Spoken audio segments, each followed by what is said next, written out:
The restraining bar hooks onto two ridges on either side of the CPU socket. First, hook on the side of the restraining bar without the clip.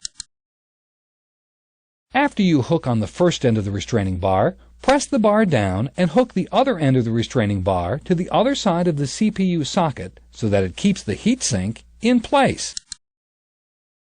Now that the restraining bar has been hooked into place, let's install the CPU fan on top of the heatsink. With this particular computer, we need to position the fan so that the power cord is toward the power supply and not lying over the system board. There we go. You'll also want to make sure that the holes for the screws line up with the holes in the heatsink.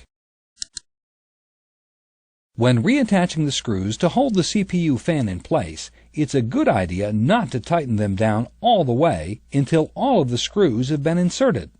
That way, if you have to reposition the fan to line up the holes, it will be a little easier. Go ahead and click Next, and we'll finish for you.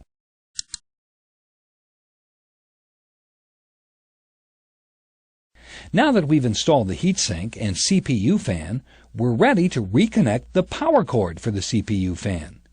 Once you locate the correct plugs, it's simply a matter of attaching them.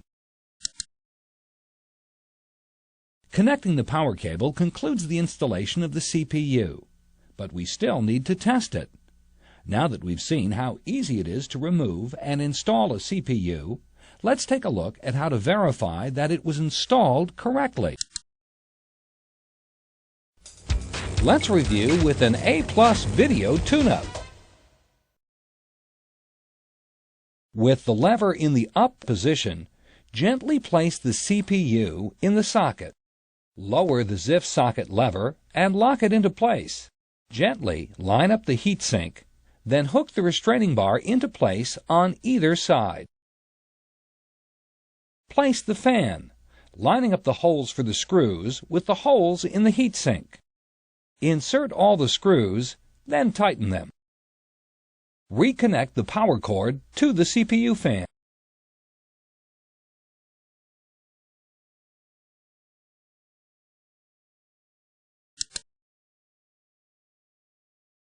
Most CPUs are bolted to the system board to eliminate the chance of them slipping off and causing the entire PC to crash. True or false? False. CPUs are attached to the system board using either a socket or slot. The CPU socket or slot securely attaches a CPU to the system board. All CPUs are the same size. True or false? False. The Pentium chips are squarish with pins on the bottom. The Pentium Pro is slightly larger than the Pentium. The Pentium 2 looks like a rectangular box that appears to stand on its side in a CPU slot. What are the three types of connectors for a CPU on system boards?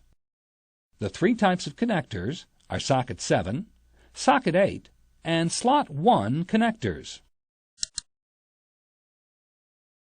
The Pentium 2 chip uses Socket 8.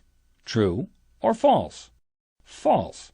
The Pentium 2 uses Slot 1, while the Pentium Pro uses Socket 8.